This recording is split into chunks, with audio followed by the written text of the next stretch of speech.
তুমি এড়িয়ে চলাকে অভ্যাস বানালে, আর আমি অপেক্ষাকে বিশ্বাস বানালাম। এই দুটো কখনো সমান হয় না। একটি হয় স্বার্থে, আরেকটি ভালোবাসায়। শুভ সকাল। আজ বৃহস্পতিবার, 29শে জানুয়ারি 2026 খ্রিস্টাব্দ, 15ই মাঘ 1432 বঙ্গাব্দ, 9ই সাবান 1447 হিজরি। ঋতু পরিক্রমায় চলছে শীতকাল। আজকের এই দিনে ঢাকা বিশ্ববিদ্যালয়ের কৃতি শিক্ষক ডক্টর সুনীল কুমার দে জন্মগ্রহণ করেন।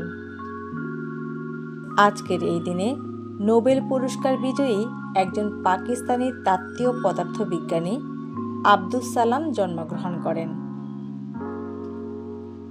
বিখ্যাত ব্যক্তিদের পাশাপাশি আজকের দিনে যারা জন্মগ্রহণ করেছেন তাদের সবার দিনটি শুভ হোক।